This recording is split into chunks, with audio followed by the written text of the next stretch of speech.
Mesdames et messieurs, bonsoir. Merci d'avoir choisi RTI1 à la une de ce 20h. Le président de la République s'enquiert des nouvelles de la diaspora ivoirienne en Belgique en marge du 6e sommet de l'Union africaine, Union européenne. Il a dépêché son conseiller spécial, le ministre Ali Koulibaly, et des membres du gouvernement pour échanger avec les Ivoiriens vivant sur le sol belge. Ils ont fait des doléances. Le Conseil Café Cacao et la LONASI renforcent le parc automobile de la gendarmerie. Les deux structures ont offert au corps d'élite une trentaine de véhicules, dont des ambulances. Le ministre d'État, ministre de la Défense, Téné Birahima Ouattara, a réceptionné les dons. Il salue une action citoyenne. Le comité de pilotage du projet de pôle agro-industriel dans la région du Bélier vient de tenir sa 8e session. Le comité a fait son bilan d'activité et évoqué le plan de travail budgétaire annuel 2022. La rencontre s'est soldée par une visite de terrain et le point de la session. C'est un grand jour pour l'Éthiopie. Le pays de la Corne de l'Afrique a inauguré ce dimanche son grand barrage sur le Nil. Ce barrage de la Renaissance générera ainsi les premiers mégawatts d'électricité près de 11 ans après sa construction. Soyez la bienvenue sur RTI1.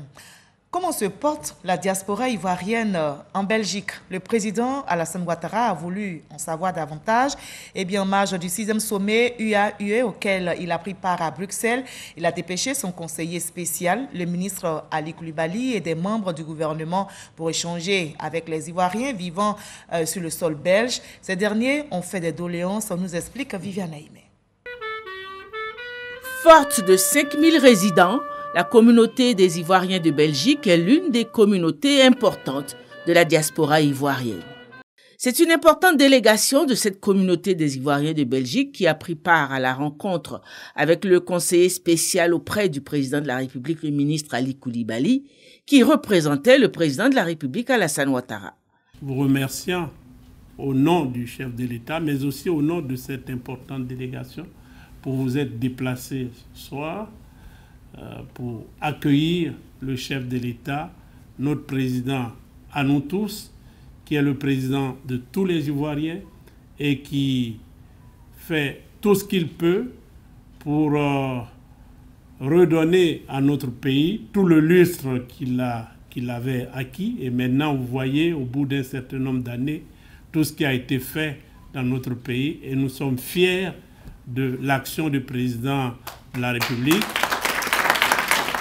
Nous sommes persuadés que vous-même vous mesurez tout le travail qui a été fait de 2011 jusqu'à ce jour. Notre pays s'est considérablement transformé et je sais que vous êtes nos ambassadeurs partout et que vous pourriez témoigner de tout ce que notre chef de l'État fait pour les Ivoiriens et les Ivoiriennes.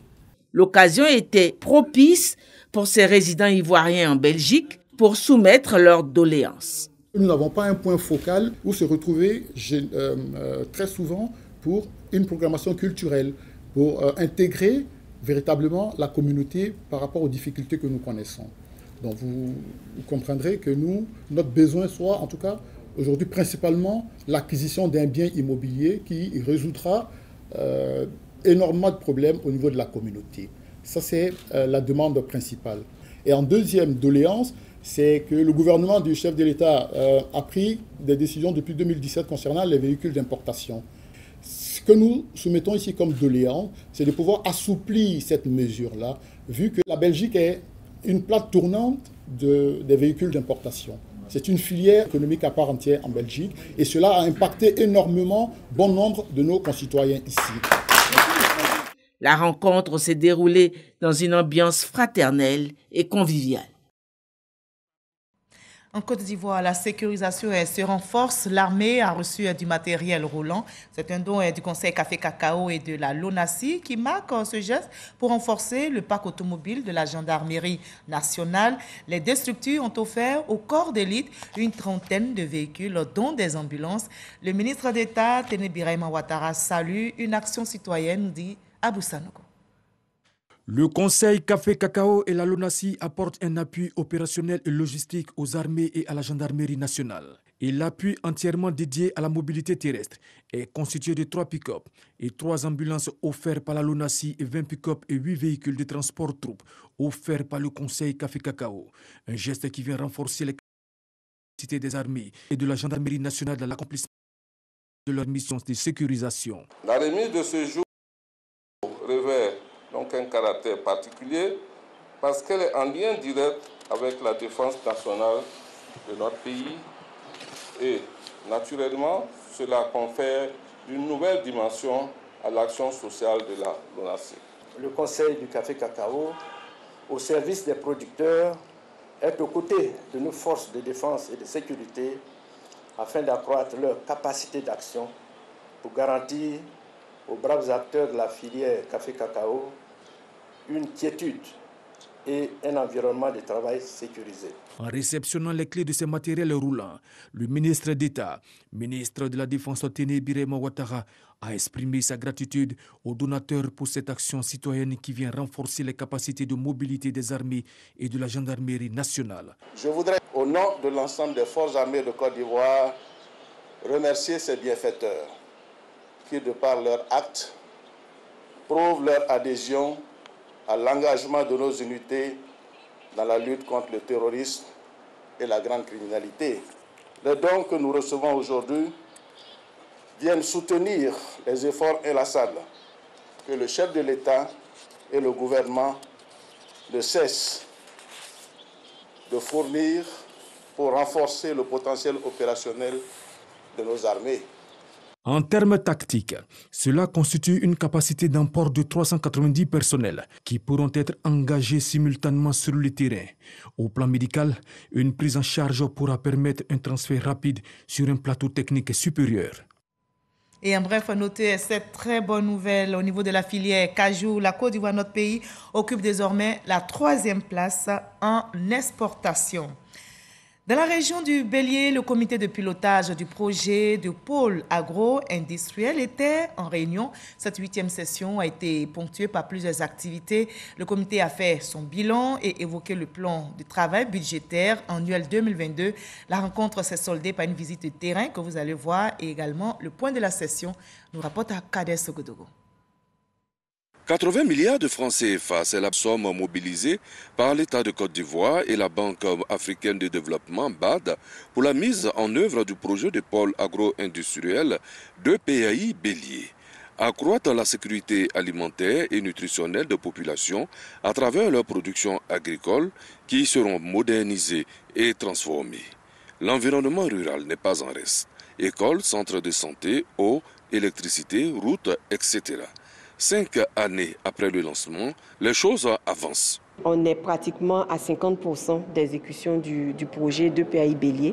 Au niveau du Bélien, plusieurs infrastructures sont déjà réceptionnées dans les années antérieures et on doit parcourir le reste du chemin maintenant pour finaliser le projet en 2024 avec les 50 autres % restants. La 8e session du comité national de pilotage se veut le cadre idéal pour une évaluation au 31 décembre 2021, mais également pour entrevoir 2022. Nous attirons véritablement l'attention du pouvoir public, l'attention aussi même du secteur privé de se mettre à niveau pour que tout ce qui est réalisation, tout ce qui est investissement envisagé par le pouvoir public puisse permettre d'avoir des effets dans l'immédiat et non pas durer dans le temps. Il y a un second agropole qui va bientôt voir le jour, c'est-à-dire l'agropole du Nord.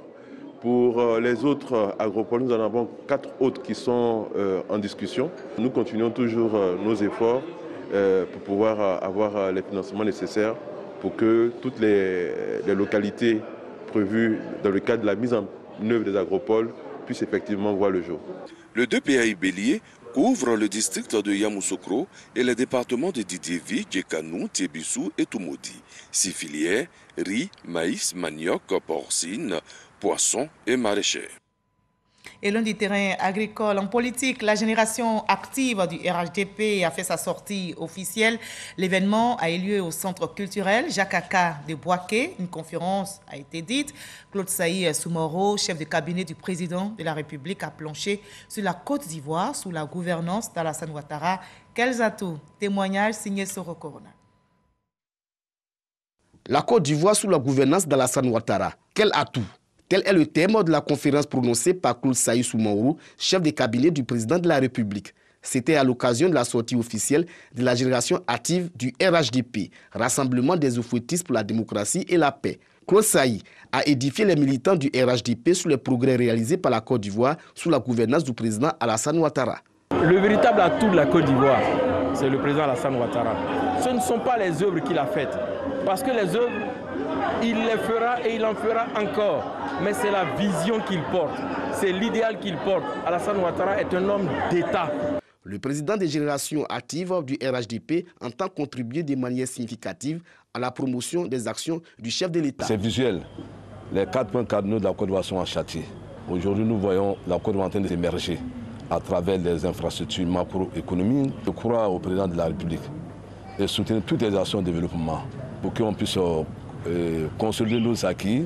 Parrain de cette cérémonie, le coordonnateur régional du RHDP, Gbeke, Amadou Kone, son représentant, a prodigué des conseils aux membres de la génération active du RHDP. Je dirais aux militants, c'est la cohésion pour pouvoir atteindre les résultats de l'émergence que prône le président de la République, de se rassembler autour de lui et de faire en sorte que l'Ivoirien nouveau qu'il recherche naisse et pour que la Côte d'Ivoire soit un havre de paix et de bonheur pour tous les Ivoiriens.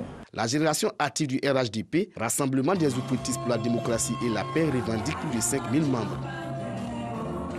Pas trop loin de Boaké, à 15 km. La cohésion sociale, une cérémonie vient d'être organisée à l'initiative des filles et fils de la bourgade pour consolider la fraternité, promouvoir la paix et le vivre ensemble. On retrouve Soro Corona. Journée de sensibilisation sur la consolidation de la paix et la cohésion sociale à Manikrou. Les femmes et les jeunes de ce village de Boaké sont invités à être les artisans de concorde, de l'union et du vivre ensemble. Une initiative de l'ONG Oukademe. Les responsables de cette organisation de bienfaisance exhortent les populations de Manikrou à s'approprier les comportements citoyens et à promouvoir les initiatives visant à contribuer au renforcement de l'unité nationale. Je voudrais donc vous dire merci pour tout ce que vous avez fait pour la cohésion sociale. Parce que vous savez que nous sommes un peuple cosmopolite et la connexion entre les différents peuples, c'est ça qui fait la force de la Côte d'Ivoire. Parce que ça, c'est ce que Houphouët-Boigny nous a montré. Les pays les plus forts, là, c'est ceux qui sont au-delà des ethnies et des religions. De leur côté, les populations de Manikrou s'engagent à promouvoir les valeurs de paix et de cohabitation pacifique. Une seule personne ne peut pas gérer un village ni un quartier. Voilà que nous sommes associés pour gérer le village, pour qu'il y ait l'entente, l'amour entre nous ici. Ce que nous demandons aux parrains, c'est de nous aider à aller de l'avant. C'est une fois de plus une occasion pour dire merci à notre parrain et à notre marraine qui n'ont ménagé aucun effort pour être là. Au cours de cette journée de sensibilisation sur la cohésion sociale, chacune des femmes présentes est répartie les bras chargés de cadeaux. Une manière pour Touré Souleymane de magnifier la femme rurale. Ambiance bon enfant également du côté de Jacquesville. Jacquesville a un nouveau chef, son nom, Lazare Toussaint Akadié. Il est administrateur à la retraite. Il a été intronisé ce samedi en présence du ministre-gouverneur du district autonome d'Abidjan, Robert Begré-Mambé, et de la grande chancelière Henriette Dari Diabaté et d'autres localités et d'autres cadres de cette localité. C'est le 11e chef de Jacquesville. Il a été fait officier dans l'ordre du mérite ivoirien. Konaté Moussa. Au domicile de Toussaint Akadié, l'heure est à la prière. Un moment de bénédiction avec la famille pour demander la protection divine. Ensuite, une procession pour rallier la place publique où le nouveau chef de Mambé Amenkwa, village de Jacquesville, sera intronisé. Un chef est un chef. Donc c'est lui qui nous donne la vision. Je connais M. Akadié Toussaint, je sais qu'il nous pourra conduire tous les fils de Jacquesville vers le développement et on le suivra. Nous ne pouvons qu'être à ses côtés pour son intronisation et l'accompagner d'où nous sommes pour sa nouvelle mission. Donc on l'encourage et on demande à tous les fils de la région d'être autour de tous nos chefs pour que nos cultures ne soient pas abandonnées. Une fois sur les lieux, Toussaint Akadié se soumet au rituel. Port des attributs de chef, suivi de la remise officielle de son arrêté de nomination. Toutes ces étapes franchies, Toussaint Akadié est désormais chef de village de Jacquesville. J'attends qu'il rassemble les Jacquesvillois, qu'il fasse en sorte que Jacquesville se développe, à l'instar de toutes les villes du Grand Abidjan, Monsieur Toussaint Akadié va nous conseiller, va nous aider à ce que Jacquesville, ville balnéaire, se développe. Il va nous aider, nous conseiller pour que les fils et les filles de Jacquesville entrent dans une très très belle cohésion. Pour réussir sa mission, il faut des chefs aux alentours de lui, pour lui donner des conseils, pour lui montrer comment la tradition, parce que c'est un nouveau. Nous, ça nous fait plus de 30 ans que je suis dedans. Alors si c'est un nouveau, il faut que je sois auprès de lui pour lui donner des conseils. Au nom de la grande chancelière Henriette Diabati, le ministre gouverneur du district autonome d'Abidjan transmet ses encouragements au nouveau chef. Je félicite le nouveau chef. Il est l'incarnation du pouvoir public dans le village. Et il faut retenir que toutes les autorités sont émanations de Dieu. Par conséquent, il a un rôle de sacerdoce. Il doit contribuer à faire rayonner la paix entre toutes les communautés, allochtones, allogènes, autochtones et tous ceux qui sont de passage. Né en 1943, Toussaint Akadié est administrateur à la retraite. Il est le 11e chef de village de Jacquesville. Il a été fait officier dans l'ordre du mérite ivoirien. Et que retenir de la situation de la pandémie de Covid-19 en Côte d'Ivoire ce dimanche 20 février? Le point tout de suite.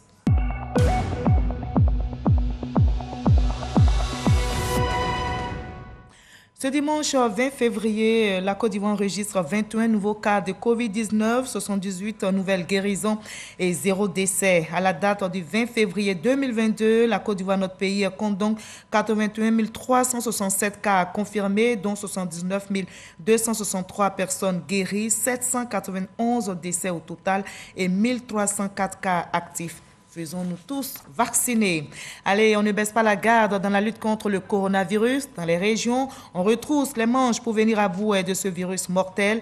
Le ministre-gouverneur Philippe Légré sensibilise les populations du district du Bassa-Sandra. Il les appelle à maintenir le cap dans le combat contre le coronavirus. Philippe Légré invite chacun à se faire vacciner contre la COVID-19. Qui succédera à Miss Olivia Yassé, la nouvelle reine de beauté de l'édition 2022. Elle sera connue le 2 juillet prochain. Le lancement de la 26e édition du concours Miss Côte d'Ivoire a eu lieu cette semaine même. Les présélections démarrent donc. La tournée nationale débute le 5 mars prochain à Gagnoa pour s'achever le 25 mai à Boaké. Issa Tchonayew.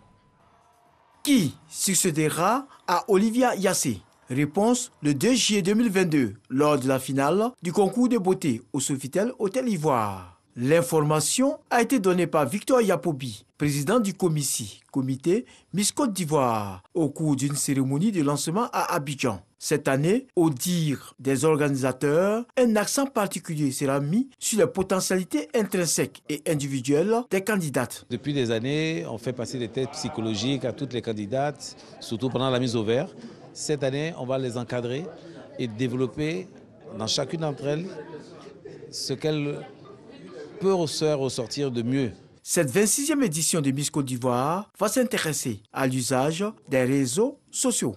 Les réseaux sociaux, c'est bien, mais il faut savoir les utiliser. Nous souhaitons que les jeunes utilisent ces réseaux sociaux pour pouvoir développer soit de la recherche du travail, soit du business. La Miss Olivia Yassé, candidate à Miss Monde, dont la phase finale est prévue pour le 16 mars prochain, situe les Ivoiriens sur ses chances à ce concours de beauté mondial. Je me suis préparée comme j'ai pu, je me suis donnée à fond, comme je le fais toujours. J'ai travaillé dur et j'espère vraiment partir avec toute la bénédiction de la Côte d'Ivoire, tous ceux qui me soutiennent et ramener la couronne à la Côte d'Ivoire. Le représentant du ministre Arlette Badou Nguessan Kwame assure du soutien du ministère de la Culture et des Industries des Arts et du Spectacle. Vous trouverez toujours, chers amis, chers frères, auprès du ministère de la Culture, en charge de la culture, le soutien institutionnel, l'accompagnement technique et bien d'autres. En parcourant les villes et les communes, le comité Miss Côte d'Ivoire participe à la défense, à la protection et à la valorisation de notre patrimoine culturel dans son essence, à travers le segment de la valorisation de la beauté de la femme. Beauté plastique, certes, mais également beauté morale. La présélection de Miss Côte d'Ivoire démarre cette année le 5 mars à Gagnoua pour prendre fin le 25 mai à Bouaké. Au total, 12 villes du pays seront sillonnées par le Comici. Et la prière accompagne toutes les candidates. Justement, on a prié pour la paix et le vivre ensemble lors de la célébration du 54e anniversaire de la communauté Sant'Egidio, un mouvement laïque qui depuis plus d'un demi-siècle maintenant se consacre à la communication de l'évangile, la solidarité et le dialogue. Didier Nguessan. Elle naît à Rome dans les entrailles de l'Église catholique en 1968. Aujourd'hui, la communauté Sant'Egidio a 54 ans. Leaders et fidèles ont célébré l'événement au siège de l'église dans la commune de Trècheville. Des moments sobres de recueillement et louanges ont traduit la reconnaissance des fidèles pour les actions manifestées. Nous avons beaucoup reçu. Nous avons reçu d'abord des frères et des sœurs, mais nous avons reçu la grâce d'être une grande famille. Alors, je crois qu'il faut dire merci au Seigneur, remercier tous nos donateurs. C'est 54 ans de vie avec les démunis, mais c'est surtout 54 ans de recherche de la paix. La communauté Sant'Egidio est toujours là où les peuples ont du mal à se rencontrer. Sant'Egidio, communauté catholique au service des démunis, malades, prisonniers et personnes du troisième âge. Cette communauté a basé son action sur les valeurs de la fraternité, de l'amour et de l'évangile. Aujourd'hui, c'est une école de paix. Partout dans le monde, on crée des écoles de guerre. Aujourd'hui, grâce à Sant'Egidio, il y a des écoles de la paix et qui donnent l'occasion aux enfants de se former à la paix. Je crois que c'est une autre façon de dire. Comme avant, celui qui veut la paix prépare la guerre. Sant'Egidio dit, celui qui veut la paix prépare la paix. En 54 ans, la communauté s'est répandue dans plus de 70 pays où 70 000 personnes ont reçu l'évangile de la charité. C'est en 1988 à Grand Bassam que la communauté Sant'Egidio est née en Côte d'Ivoire. Elle compte plus de 13 000 membres et est implantée dans une trentaine de villes du pays. La communauté musulmane prie aussi pour la paix dans notre pays. Nous partons donc pour Minignan dans la région du Folon où 300 imams et prédicateurs ont pris part au 10e séminaire annuel des guides religieux du district du Denguélé. Ils se sont penchés sur le rôle des imams et prédicateurs dans la promotion des valeurs de paix et de solidarité. Konaté Moussa. Les imams et prédicateurs du district du Denguélé réunis à Minignan dans la région du Folon. Ils participent au séminaire annuel de renforcement de capacité des guides religieux. Thème retenu cette année, rôle des imams et prédicateurs dans la promotion des valeurs de paix, de fraternité et de solidarité. Dans nos sous-régions, on voit un islam barbare, brutal, mais nous ne connaissons pas cela. Nous sommes des Ivoiriens. C'est notre islam à l'ivoirienne, islam pacifique, islam de paix, islam de la bonne cohésion. Voilà. Donc il faut former les imams pour qu'ils ne soient pas associés à ce nouveau flux qui sont à nos frontières. Une rencontre marquée par des conférences et des prêches afin de sensibiliser ces guides religieux sur leur contribution à la cohésion. Présent à cette activité, le ministre-gouverneur du district du Denguélé a transmis ses encouragements. Nous sommes très satisfaits des messages qui ont été passés, des messages d'espoir, des messages de paix, des messages de solidarité et des messages de cohésion sociale. Et il est important aujourd'hui que nous tous, nous continuions ces prières. Et nous avons demandé à nos imams de prier le Tout-Puissant pour la prospérité de ce district. Ce séminaire de formation des imams et prédicateurs est à sa 10e édition. Ce sont au total 300 personnes qui ont pris part à la séance. Une note triste dans ce 20h, la légende Guédegba Ignace alias Turbo a raccroché les crampons il y a quelques mois déjà. L'ancien aiglon s'est battu contre la maladie qui a finalement eu raison de lui. Malheureusement, le ministre de la Réconciliation et de la Cohésion nationale, Kouadio Konan Bertin, au nom du gouvernement, a exprimé la compassion de la nation à la famille de cette gloire du faux ivoirien. Salif Ouattara. Décédé le 29 décembre 2021, l'international Guédegba Ignace sera inhumé à Bongouanou le 26 février prochain, avant l'ultime départ le ministre de la Réconciliation, Kwadjo Kona-Bertin, a rendu visite à la famille de Lulus disparu. Cette visite s'est faite en présence d'anciens joueurs, Abdoulaye Traoré Diben Badi, Tchétché Aimé, Lago Patrice et l'ex-coach des éléphants de Côte d'Ivoire, Yo Martial. Des retrouvailles pleines d'émotions, les enfants et l'épouse du défunt n'ont pu retenir leurs larmes devant les mots bien choisis par le ministre pour saluer la mémoire du défunt. Nous le pleurons. Je suis venu pleurer Guédégba Ignace.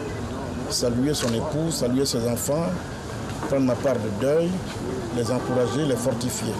Tous les Ivoiriens, en tout cas de ma génération, savent ce que veut dire le nom de Guédégba Ignace.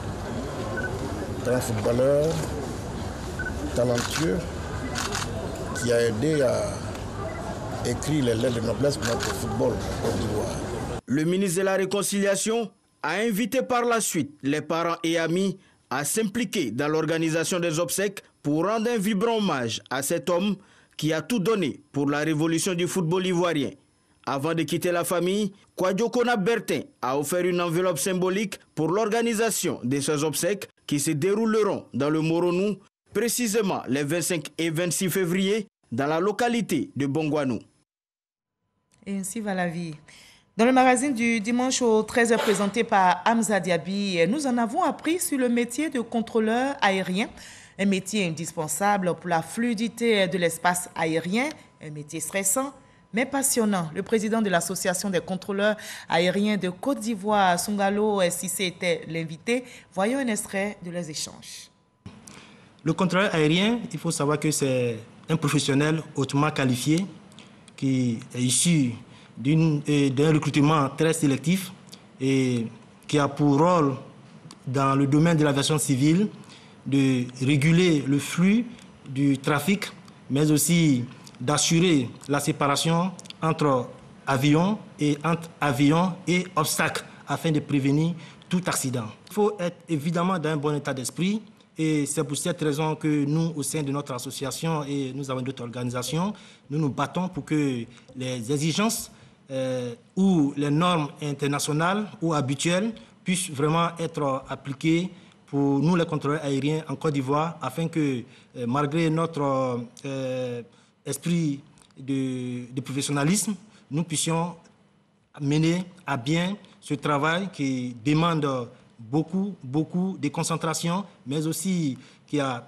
plusieurs autres exigences en ce qui concerne la langue. Vous savez bien que la langue de l'aviation, c'est l'anglais, et c'est de l'anglais qui doit aller dans tous les compartiments de la langue. Je veux dire l'aisance à parler, comme on appelle les structures grammaticales, le vocabulaire, etc., etc. Et chaque élément est évalué séparément. S'il y a défaut, vous ne pouvez plus exercer en tant que contrôleur aérien. Nous pensons que le bien-être du contrôleur aérien est l'affaire de tous. Que ce soit pour les compagnies aériennes, que ce soit pour les États, que ce soit pour les occupants des avions et même ceux qui sont au sol. Parce que vous avez dit tout à l'heure, une petite erreur au niveau de la pression barométrique peut être fatale. Je vous propose le reste de l'actualité à l'étranger dans le 7 sur 7. Le résumé de l'actu inter de cette semaine est signé Abou Sanogo.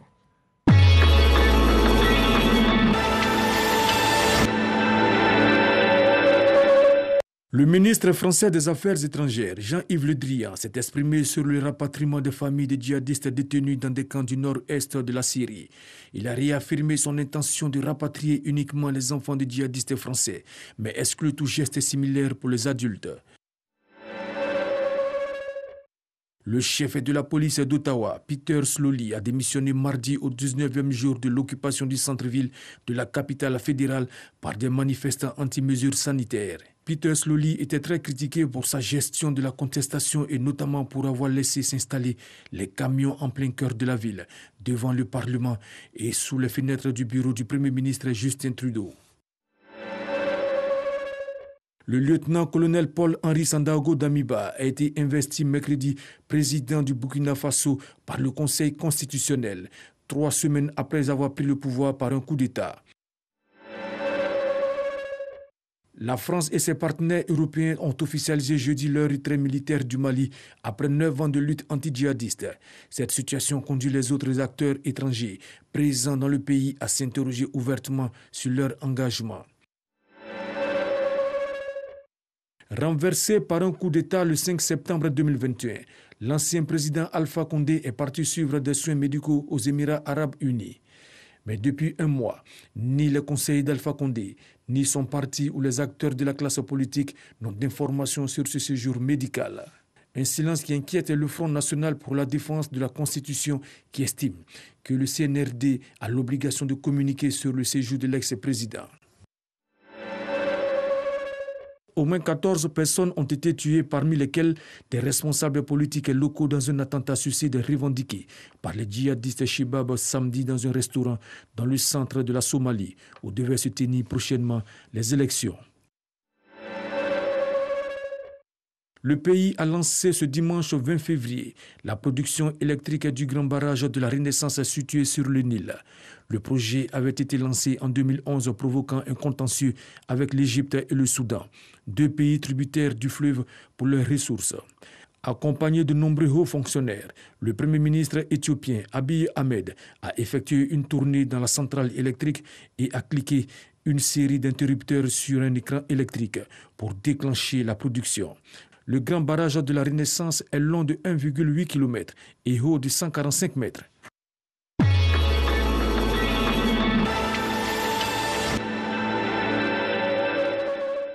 Voilà, ainsi va le monde. L'actualité revient à 23h avec Abdoulaye Koné. Demain 20h, vous avez rendez-vous avec Fatou Fofana. Très belle soirée, prenez soin de vous et à très bientôt.